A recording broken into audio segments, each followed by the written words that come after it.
चलिए दोस्तों, बात करते हैं सीखो नए क्वेश्चन के बारे में। इस क्वेश्चन में एग्जामिनर ने कहा, एक निर्माता एक वस्तु को थोक विक्रेता को 10% लाभ पर बेचता है। थोक विक्रेता उसे एक दुकानदार को 20% लाभ पर बेचता है। दुकानदार उसे 15% की हानि पर 56,100 रुपये में एक ग्राहक को बेचता है। तो निर्माता के लिए वस्तु का क्रय मूल्य क्या है, वो एग्जामिनर ने पूछा है।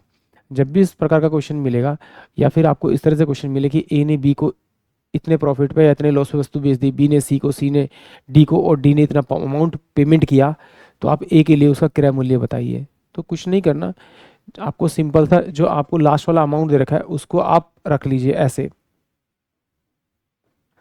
और देखिए, जो दे रखा है आपको इसके बाद में ये 15% करके ये आया था ना, तो इसको 100 में, ये देखिए 15% क्या है, प्रॉफिट है या लॉस है, यहाँ पर लॉस है या हानि है, तो इसमें से 15 माइनस करके यहाँ लिख दीजिए 85 आ जाएगा इनटू में। इसके बाद पिछले वाले नंबर पे जाइए, उस पर दे रखा था 20% का लाभ, यानी उसको 100 से मल्टीप्लाई कर दीजिए और इसी में 20 जोड़ दीजिए और यहाँ लिख दीजिए 120, क्योंकि लॉस होने पे माइनस किया था, प्रॉफिट होने पे प्लस कर दीजिए। सेम यहाँ पे कितना हुआ 10% का, तो 100 में कितना हो जाएगा आपका 1110 हो जाएगा आपका। सॉल्व कर दीजिए तो ये आपको क्या मिलेगा, पहले वाले के लिए सीपी मिलेगा यानी कॉस्ट प्राइस मिलेगा। चलिए करते हैं। तो 17 पंजे 85 और 5 दूनी 10, ये कट जाएगा आपका, इससे ही चल जाएगा। ये आपका कितना हो जाएगा आपका 6, इससे आपकी ये वैल्यू कट जाएगी, आपकी आपकी ये कट जाएगी। तो अब आगे देखते हैं 11 से, 11 11 पंजे 55 और 11 कम 11 और ये 200 हो जाएगा, यानी कि 5100 और यहाँ पर 1 1 2 3 0 अपोन में कितना बचेगा आपका 17 17 17 छिके 102 102। तो इससे किससे मल्टीप्लाई करूँ, 2 से मल्टीप्लाई, 2 5 10, यानी कि इसको डिवाइड करूँगा तो मेरे पास में 2 आ जाएगा और ये जाएगा आपका 5 पे, यानी कि 50,000। यानी कि वस्तु का जो निर्माता के लिए मूल्य था वो कितना 50,000 रुपये था, यानी कि ऑप्शन सी। चलिए इसे एक बार और देख लेते हैं। मान लेते हैं उत्पादक के लिए उसकी जो कॉस्ट प्राइस थी वो एक्स रुपीज़ थी। अब वो किसे बेचेगा, 10% के लाभ पे किसको बेचेगा, थोक विक्रेता को बेचेगा।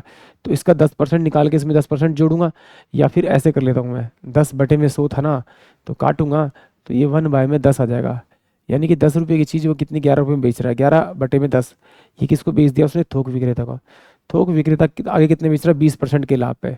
तो सिंपल सी बात है, 20 आप 100 करेंगे तो 20 पंजे 100, 1/5, यानी कि वो कितने बेच रहा है, 5 रुपये की चीज़ 6 रुपये पे। तो 6/5 हो जाएगा इंटू में।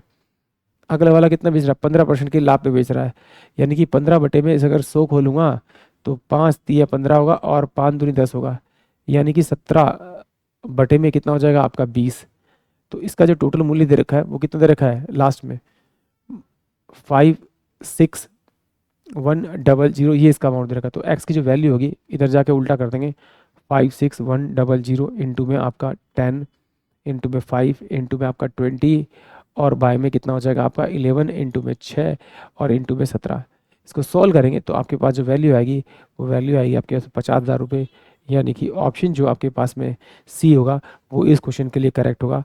आई होप आप सभी क्वेश्चन समझ में आया होगा।